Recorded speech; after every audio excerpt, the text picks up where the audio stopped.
तो चलिए स्टार्ट करते हैं एक्सरसाइज 7.4। तो एक्सरसाइज 7.4 स्टार्ट करने से पहले इसके कुछ बेसिक कॉन्सेप्ट यहाँ पर हम क्लियर कर ले रहे हैं। तो इसके लिए हमारे पास एक ट्रायंगल ABC है। तो एंगल A के सामने वाली साइड A साइड कहलाती है जो कि BC है, और एंगल B के सामने वाली साइड B साइड कहलाती है जो कि AC है, और एंगल C के सामने वाली साइड C साइड कहलाती है जो कि AB है। अब यहां पर हम देखते हैं यदि एंगल B एंगल A से बड़ा है, मीन्स यदि एंगल B एंगल A से बड़ा है, तब एंगल B के सामने वाली साइड एंगल A के सामने वाली साइड से बड़ी होगी। तो चलिए देखते हैं angle B greater than angle A। तो एंगल B के सामने वाली साइड AC है तो ये AC होगा, और एंगल A के सामने वाली साइड BC है तो ये BC होगा। इस प्रकार हम कह सकते हैं if angle B greater than angle A then AC greater than BC। Also if angle B is greater than angle C, यदि एंगल B एंगल C से बड़ा है तब AC AB से बड़ी होगी, क्योंकि एंगल B के सामने की साइड AC है और एंगल C के सामने की साइड AB है। तो चलिए देखते हैं angle B greater than angle C। तो एंगल B के लिए AC साइड होगी और एंगल C के लिए AB साइड, एंगल C के लिए AB साइड होगी। तो इस प्रकार हम कह सकते हैं यदि एंगल B एंगल C से बड़ा है तब AC greater then AB। AC angle B के सामने वाली साइड है, greater than AB, AB angle C के सामने वाली साइड है। तो चलिए सेकंड केस देखते हैं। In triangle ABC if AB greater than BC, if AB greater than BC, तब हम कह सकते हैं angle C greater than angle A। तो चलिए देखते हैं इसको। Angle C greater than angle A, क्योंकि AB greater than BC, AB BC से बड़ी है। यदि AB बड़ी है तो इसके सामने का एंगल C बड़ा होगा, और क्योंकि BC छोटी है, BC छोटी है तो इसके सामने का एंगल भी छोटा होगा। इस प्रकार हम कह सकते हैं angle C greater than angle A। इस प्रकार हम कह सकते हैं if AB greater than BC then angle C greater than angle A। तो चलिए नेक्स्ट केस देखते हैं। Case third, AB greater than BC। तो यहां पर AB ग्रेटर देन है BC से। अब यदि इसमें माइनस से मल्टीप्लाई करा दी जाए तब ये साइन रिवर्स हो जाता है, means minus AB smaller than minus BC। अब यदि इस इक्वेशन में दोनों ओर फिर से माइनस से मल्टीप्लाई करा दी जाए तब फिर से ये साइन हमारा रिवर्स हो जाता है। तो ये हो जाएगा हमारा AB greater than BC। Similar process angle के केस में भी है। यदि एंगल A एंगल B से बड़ा है तो यहाँ पर हम माइनस से दोनों ओर मल्टीप्लाई करा देते हैं तो ये साइन हमारा रिवर्स हो जाता है। अब यदि इस इक्वेशन में दोनों ओर माइनस से फिर से मल्टीप्लाई करा दी जाए तो ये साइन हमारा फिर से रिवर्स हो जाएगा। इस प्रकार हम कह सकते हैं angle A greater than angle B। तो चलिए स्टार्ट करते हैं exercise 7.4। Exercise 7.4 question number first, so that in a right angle triangle the hypotenuse is the longest side. तो यहां पर हमें किसी राइट ट्रायंगल ABC में हाइपोटेन्यूज को लॉन्गेस्ट साइड प्रूव करना है। तो चलिए स्टार्ट करते हैं इसको। Let ABC is right angle triangle in which angle ABC is 90 degree. तो इस केस में एंगल B 90 डिग्री है। Now angle A plus angle B plus angle C equal to 180 degree. अब क्योंकि एंगल B 90 है तो ये हो जाएगा A plus 90 plus C equal to 180 degree. अब 90 यहाँ से हम 180 से सब्ट्रैक्ट कर देते हैं, तब हमारे पास आ जाता है angle A plus C equal to 90 degree, और 90 डिग्री है एंगल B। तो इस 90 के स्थान पर हम एंगल B पुट कर सकते हैं। तो चलिए देखते हैं। तो ये हो जाएगा हमारा angle A plus angle C equal to angle B। अब क्योंकि एंगल A और C दोनों का कॉम्बिनेशन एंगल B के इक्वल है, तब हम कह सकते हैं एंगल B A से भी बड़ा होगा और C से भी। That is angle B greater than angle A and angle B greater than angle C।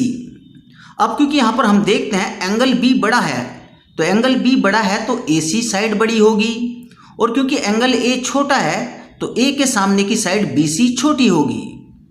तो इस केस में देखते हैं, अब यहाँ पर क्योंकि एंगल B बड़ा है तो AC यहाँ पर बड़ी होगी, और क्योंकि एंगल C छोटा है तो C के सामने वाली साइड AB छोटी होगी। तो यहाँ पर हम देखते हैं AC AB और BC से बड़ी है। इस प्रकार हम कह सकते हैं AC is the longest side of the triangle. Thus, in a right triangle, the hypotenuse is the longest side. तो ये यहां पर हमारा प्रूफ हो जाता है। तो चलिए नेक्स्ट क्वेश्चन देखते हैं। Question number second, in figure sides AB and AC of a triangle ABC are extended to a point P and Q respectively. Also, angle PBC is smaller than angle QCB. Angle PBC is smaller than angle QCB means angle B angle C से यहाँ पर छोटा है, so that AC greater than AB. तो AC greater than AB से हमें दिखाना है। अब क्योंकि AC बड़ी है तब एंगल B बड़ा होना चाहिए, और AB छोटी है तब एंगल C छोटा होना चाहिए। मीन्स हमें प्रूफ करना होगा angle B greater than angle C और angle ABC greater than angle ACB। तो चलिए स्टार्ट करते हैं इसको। Since angle PBC smaller than angle QCB, angle PBC smaller than angle QCB। अब इसमें हम माइनस से दोनों ओर मल्टीप्लाई कर देते हैं तो ये साइन हमारा रिवर्स हो जाता है। अब इसमें हम 180 को ऐड कर देते हैं दोनों ओर, तब ये हमारा हो जाएगा 180 minus angle PBC, 180 minus angle PBC। तो ये होता है हमारा एंगल ABC, तो ये हमारा एंगल ABC हो जाएगा। और 180 माइनस QCB, 180 माइनस QCB, तो 180 में से जब ये एंगल माइनस होगा तो हमारे पास बचेगा एंगल ACB, एंगल ACB। अब क्योंकि एंगल ABC बड़ा है, एंगल ABC बड़ा है तब AC बड़ी होगी, और एंगल ACB छोटा है तब AB छोटी होगी। इस प्रकार हम कह सकते हैं AC ग्रेटर देन AB। तो ये हमारा यहाँ पर प्रूफ हो जाता है। तो चलिए नेक्स्ट देखते हैं। Question number third, in figure angle B smaller than angle A and angle C smaller than angle D। तो यहाँ पर एंगल A एंगल B से बड़ा है और एंगल C एंगल D से बड़ा है, so that AD smaller than BC। तो यहाँ पर हमें AD smaller than BC proof करना है। तो चलिए स्टार्ट करते हैं इसको। Since angle B smaller than angle A and angle C smaller than angle D। अब क्योंकि एंगल B एंगल A से छोटा है, या कह सकते हैं एंगल A एंगल B से बड़ा है। अब यदि एंगल A बड़ा है, यदि एंगल A बड़ा है तो इसके सामने की साइड OB बड़ी होगी, और क्योंकि एंगल B छोटा है, एंगल B छोटा है तो इसके सामने की साइड OA छोटी होगी। इस प्रकार हम कह सकते हैं angle A greater than angle B then OB greater than OC। Similarly क्योंकि एंगल C एंगल D से छोटा है, या कह सकते हैं एंगल D एंगल C से बड़ा है, तब एंगल D के सामने की साइड OC एंगल C के सामने की साइड OD से बड़ी होगी। दस OC ग्रेटर देन OD। तो ये हमारी इक्वेशन फर्स्ट आ जाती है और ये सेकंड। अब यहाँ पर दोनों इक्वेशन को हम ऐड कर देते हैं, तो ये हमारा हो जाएगा OA plus OD, OA plus OD smaller than OB plus OC, smaller than OB plus OC। तो OA प्लस OD हमारा हो जाएगा OA प्लस OD AD हो जाता है, और OB plus OC OB plus OC BC। इस प्रकार हम कह सकते हैं AD smaller than BC। Question number 4, AB and CD are respectively the smallest and the longest side of a quadrilateral ABCD। तो यहाँ पर गिवन है AB सबसे स्मॉलेस्ट साइड है और CD सबसे लॉन्गेस्ट साइड है ऑफ ए क्वाड्रिलेटरल ABCD। तो ये हमारा क्वाड्रिलेटरल ABCD है। So that angle A greater than angle C। तो एंगल A को एंगल C से ग्रेटर देन यहाँ पर प्रूव करना है, and angle B greater than angle D, और एंगल B को एंगल D से। अब चलिए इसके लिए हम एक डायगोनल AC ड्रॉ कर लेते हैं और एक BD। तो ये हमारा एंगल 1 होगा, ये 2, ये 3, ये 4 और ये 5, ये 6, ये 7 हो जाएगा और ये एंगल 8। अब क्योंकि हमें एंगल ए को एंगल सी से ग्रेटर प्रूफ करना है, मीन्स एंगल ए को एंगल सी से ग्रेटर प्रूफ करना है, तो इसके लिए हमें एंगल 7 + 8 ग्रेटर देन एंगल 3 + 4। तो इसके लिए हमें एंगल 7 + 8 को एंगल 3 + 4 से बड़ा प्रूफ करना होगा। तो अब हम देख लेते हैं ये कॉम्बिनेशन किन ट्रायंगल्स में है। तो एंगल 8 और 3 ट्रायंगल ए बी सी का पार्ट है और एंगल 7 और 4 एंगल ए सी डी का पार्ट है। तो चलिए स्टार्ट करते हैं इसको।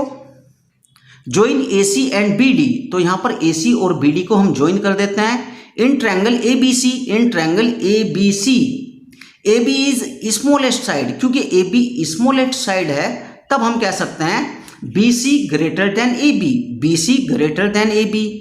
अब क्योंकि बी सी ग्रेटर साइड है तब एंगल 8 बड़ा होगा और ए बी स्मॉलेस्ट साइड है तब एंगल 3 छोटा होगा, means angle 8 greater than angle 3। Equation first. In triangle A C D is longest side. In triangle A C D में क्योंकि सी डी लॉन्गेस्ट साइड है तब हम कह सकते हैं C D greater than A D, C D greater than A D. अब क्योंकि सी डी लॉन्गेस्ट साइड है तब हम कह सकते हैं एंगल 7 बड़ा होगा और क्योंकि ए डी छोटी साइड है तब हम कह सकते हैं एंगल 4 छोटा होगा, means angle 7 greater than angle 4। ये इक्वेशन सेकंड आ जाती है। अब इन दोनों इक्वेशन को यहाँ पर हम ऐड कर सकते हैं, तो हमारा हो जाएगा angle 7 + 8 greater than angle 3 + 4। Angle 7 + 8 greater than angle 3 + 4 means angle A greater than angle C. तो ये हमारा फर्स्ट पार्ट यहाँ पर प्रूफ हो जाता है। तो इक्वेशन फर्स्ट और सेकंड को ऐड कर देते हैं। Angle 7 + 8, angle 7 + 8 greater than angle 3 + 4, angle 3 + 4। तो 7 + 8 हमारा एंगल ए है और 3 + 4 एंगल सी है। तो चलिए नेक्स्ट पार्ट देखते हैं इसका। Again in triangle A B D we have A D greater than A B. तो ट्रायंगल ए बी डी देखते हैं। In triangle A B D, तो यहां पर A D greater than A B है।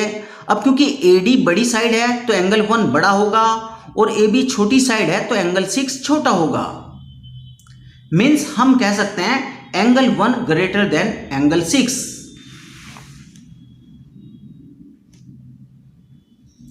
एंगल 1 ग्रेटर देन एंगल 6 क्योंकि A D greater than A B implies that angle 1 greater than angle 6। तो ये हमारी इक्वेशन थर्ड आ जाती है। In triangle B C D we have C D greater than B C. तो चलिए B C D देखते हैं। In triangle B C D, तो इसमें सी डी बी सी से बड़ी है। अब क्योंकि सी डी बड़ी है तो इसके सामने का एंगल 2 बड़ा होगा और क्योंकि बी सी छोटी है तो इसके सामने का एंगल 5 छोटा होगा, मीन्स हम कह सकते हैं angle 2 greater than angle 5। Angle 2 greater than angle 5। तो इन दोनों इक्वेशन को फिर से यहां पर ऐड कर लेते हैं। तो हमारे पास हो जाएगा angle 1 + angle 2 greater than angle 6 + 5। तो ये हो जाएगा हमारा angle 1 + angle 2 greater than angle 5 + angle 6। तो एंगल 1 + एंगल 2 एंगल बी होता है और एंगल 5 + एंगल 6 एंगल डी होगा। तो एंगल 1 + एंगल 2 हमारा एंगल बी है और 5 + 6 एंगल डी है। इस प्रकार हम कह सकते हैं angle be greater than angle D, angle be greater than angle D. इस प्रकार हम कह सकते हैं एंगल ए एंगल सी से बड़ा है और एंगल बी एंगल डी से बड़ा है। तो चलिए नेक्स्ट क्वेश्चन देखते हैं। Question number 5। In figure P R greater than P Q, P R greater than P Q and P S bisect angle Q P R, और P S angle Q P R को bisect करती है, means angle 1 = angle 2। Prove that angle P S R greater than angle P S Q, angle P S R greater than angle P S Q. Here P R greater than P Q क्योंकि P R P Q से बड़ी है and PS bisect angle QPR और PS angle QPR को bisect करती है, तब हम कह सकते हैं angle 1 equal to angle 2। Now in triangle PQR we have, in triangle PQR में PR ग्रेटर देन PQ। अब क्योंकि PR बड़ी है तब इसके सामने का एंगल Q बड़ा होगा, और क्योंकि PQ छोटी है तब इसके सामने का एंगल R छोटा होगा। मीन्स हम कह सकते हैं angle PQR greater than angle PRQ, angle PQR greater than angle PRQ। तो देखिए अब इन दोनों एंगल्स में एंगल 1 हम यहाँ पर ऐड कर देते हैं, तो ये हो जाएगा angle PQR plus angle 1 greater than angle PRQ plus angle 1। अब क्योंकि एंगल 1 एंगल 2 के इक्वल है तो इस एंगल 1 को हम एंगल 2 रख सकते हैं, तो ये इक्वेशन हमारी फर्स्ट आ जाती है। Now in triangle PQS and triangle PSR, in triangle PQS and triangle PSR, तो ट्रायंगल PQS के तीनों एंगलों का सम 180 होता है और ट्रायंगल PSR के तीनों एंगल का भी सम 180 होगा। तो चलिए देखते हैं कैसे। तो यहां पर हम लिख सकते हैं angle PQR plus angle 1 plus angle PSQ equal to 180 degree. तो ये ट्रायंगल PQS के लिए है और PSR के लिए angle PRQ plus angle 2 plus angle PSR equal to 180 degree. अब इसको हम लिख सकते हैं angle PQR plus angle 1 equal to 180 minus angle PSQ, 180 minus angle PSQ, और इसको हम लिख सकते हैं angle PRQ plus angle 2, angle PRQ plus angle 2 equal to 180 minus angle PSR, 180 minus angle PSR। अब यहां पर हम देखते हैं ये एंगल इस एंगल से बड़ा है, मीन्स ये एंगल इस एंगल से बड़ा है। अब यदि ये एंगल इस एंगल से बड़ा होगा तब ये एंगल इस एंगल से बड़ा होगा, that is 180 minus PSQ, 180 minus PSQ greater than 180 minus PSR, 180 minus PSR। अब यहां से 180 को हम सब्ट्रैक्ट कर देते हैं तो हमारे पास बचता है minus angle PSQ greater than minus angle PSR। अब दोनों ओर माइनस से हम मल्टीप्लाई कर देते हैं तो ये साइन हमारा रिवर्स हो जाता है। इस प्रकार हमारे पास होता है angle PSQ smaller than angle PSR, या कह सकते हैं angle PSR greater than angle PSQ, thus angle PSR greater than angle PSQ। तो चलिए नेक्स्ट क्वेश्चन देखते हैं। Question number 6, so that of all line segments drawn from A given point not on it the perpendicular line segment is the shortest. तो यहां पर हमें prove करना है किसी पॉइंट से खींची गई सभी लाइन सेगमेंट्स में जो परपेंडिकुलर लाइन सेगमेंट होती है वह सबसे छोटी होती है। तो चलिए इसके लिए हम एक ट्रायंगल PMN कंसीडर कर लेते हैं यहाँ पर, और ये हमारी एक गिवन लाइन है। तो चलिए स्टार्ट करते हैं इसको। Let P be any point not on the line L। तो एक हमारे पास पॉइंट P है जो कि लाइन L पर लाइन नहीं करता। PM परपेंडिकुलर L और PM परपेंडिकुलर है L के, and N is any point on L, और N भी एक दूसरा पॉइंट है जो कि लाइन L पर है अदर देन M, जो कि M से अलग है। Now in triangle PMN, in triangle PMN, तो यहां पर angle M equal to 90 degree. अब क्योंकि एंगल M 90 डिग्री है तब हम कह सकते हैं एंगल N प्लस P भी 90 डिग्री होगा, angle N plus P 90 degree. अब क्योंकि 90 डिग्री हमारा एंगल M है तो 90 के स्थान पर हम लिख सकते हैं एंगल M, तो 90 के स्थान पर हम एंगल M यहाँ पर लिख सकते हैं। तो हम देखते हैं एंगल P और N दोनों का सम एंगल M के इक्वल है, मीन्स हम कह सकते हैं एंगल M एंगल N से बड़ा होगा, एंगल M एंगल N से बड़ा होगा। अब क्योंकि एंगल M एंगल N से बड़ा है तब हम कह सकते हैं एंगल M के सामने वाली साइड PN N के सामने वाली साइड PM से बड़ी होगी, that is PN greater than PM, hence PM is the shortest of all line segment from P to L। इस प्रकार हम कह सकते हैं PM सबसे छोटी लाइन सेगमेंट होती है जितनी भी P से एल लाइन की ओर खींची जाती है। तो इसको हम केवल 2 ही लाइन सेगमेंट से प्रूव कर सकते हैं। तो यहाँ पर हम दिखा चुके हैं P N greater than P M.